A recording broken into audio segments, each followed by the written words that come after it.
Hi friends, welcome to Mahathi Sairam channel. సర్వజ్ఞపీఠం సార్థకం. ఆదిశంకర భగవత్పాదులు 3వ ఏటనే దేశ భాషలను అభ్యసించారు. 5వ ఏట సంస్కృతం చక్కగా నేర్చుకున్నారు. ఉపనీతులైన పిదప 8వ ఏడు ముగిసే లోపుగా వేదశాస్త్రాలను పూర్తి చేశారు. భగవత్పాదుల జీవిత చరిత్రలో వ్రాయబడిన వాక్యాలను చదివినప్పుడు మానవ మాతృలకి ఇది సాధ్యమా అని శంకించేవారుండవచ్చు. కానీ శ్రీశంకర్లు అవతరించిన 2000 సంవత్సరాల తరువాత అదే సాంప్రదాయానికి చెంది అదే కామకోటి పీఠం అధిష్ఠించిన ఒక మహాపురుషుడు సాక్షాత్తు పుంభావ సరస్వతిగా మనకు ప్రత్యక్షమైనప్పుడు ఆదిశంకరుల గురించి ప్రాచీన పండితులు నుడివిన మాటలు అతిశయోక్తులుగా పరిగణించవలసిన పని లేదు. అవతారమూర్తులను, కారణజన్ములను, అన్ని విద్యలు, అన్ని కళలు వాటంతట అవే వచ్చి ఆశ్రయిస్తాయి. అక్కడ గురు శుశ్రూష నామమాత్రమే. శ్రీకృష్ణ భగవానుడు మహర్షి సందీపుని వద్ద శిష్యుడిగా చేరి 64 రోజులలో వేదాంగాలను అస్త్ర విద్యతో సహా అన్ని విద్యలను అభ్యసించాడని శ్రీమద్భాగవతంలో చెప్పబడుతున్నది.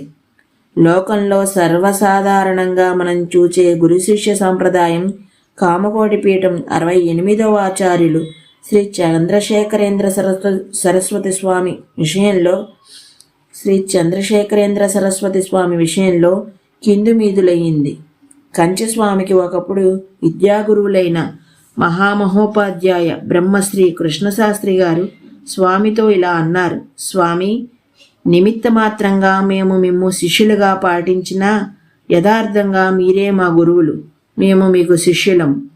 1907లో స్వామి పీఠాధిపత్యం వహించిన పిమ్మట కావేరీ నది ఉత్తర తీరాన మహేంద్రమంగళంలో ప్రత్యేకంగా ఒక పర్ణశాల నిర్మించుకుని 1911 మొదలు 1914 వరకు 4 సంవత్సరాలు తదేక దీక్షతో విద్యాభ్యాసం చేశారు.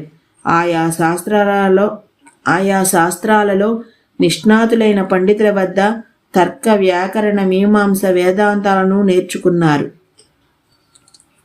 బాల్యంలో ఆంగ్ల పాఠశాలలో చదివిన ఇంగ్లీషుతో పాటు ప్రాంచీ కూడా అభ్యాసం చేశారు. మరాఠీ చదివారు. తమిళ వ్యాకరణం, తేవారం, తిరువాచికం, పెరియాపురాణం, తిరుక్కురళ్ మొదలైన గ్రంథాలు పఠించారు. తమిళ భాషలోని కావ్య ప్రబంధాలను కడముట్ట చూచారు. గాన కళకు సంబంధించిన శాస్త్రాంశాలను తెలుసుకున్నారు. ఛాయాగ్రహణ రహస్యాలను గ్రహించారు. గణితం, జ్యోతిష్యం, ఖగోళ శాస్త్రాదులు మర్మాలను అవగాహన చేసుకున్నారు. ప్రాచీన శాసన పరిశోధనల్లో, స్థల పురాణ సమస్యల పరిష్కరణలో ప్రావీణ్యం గడించారు. చరిత్రకు సంబంధించిన శాసన పరిశోధనలో మాకేవైనా సందేహాలు కలిగినప్పుడు కామకోటి స్వామివారి సహాయంతో మేము మా సందేహాల నివారణ చేసుకుంటాం అని ఆర్కియాలజికల్ డిపార్ట్మెంట్ ఉన్నతాధికారి శ్రీ టిఎన్ రామచంద్రన్ ఒక సభలో చెప్పగా నేను విన్నాను. నేటికి సైతం శాసన పరిశోధనలు చేసే పండితుల అనేకులు ఆయా సమస్యల గురించి స్వామిని సంప్రదిస్తూ ఉంటారు. స్వామికి 17 విదేశ భాషలు తెలుసు. ఇన్ని విద్యలలో, ఇన్ని కళల్లో, ఇన్ని భాషల్లో అపారమైన ఇంత విజ్ఞానాన్ని ఎలా సాధించగలిగారన్నది విద్యాధికులకు, భాషావేత్తలకు అంతుబట్టని విషయం. ఈ విధంగా శిల్పమే, ఆగమమే, మంత్రమే, భాషా పరిశోధనమే అన్నింటా సర్వతోముఖమైన స్వామి పాండిత్య ప్రతిభలను గురించి ఆయా విద్యలలో, కళల్లో ఆరితేరిన బ్రాహ్మణుల వాగ్రూపంగా, వ్రాతమూలంగా ఆశ్చర్యం వెలుబుచ్చటం నేను ఎరుగుదును.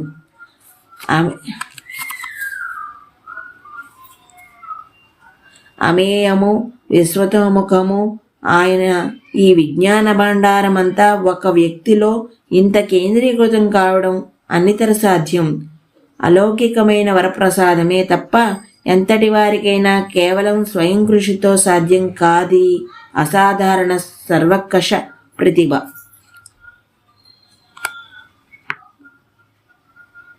అసాధారణ సర్వంకష ప్రతిభ.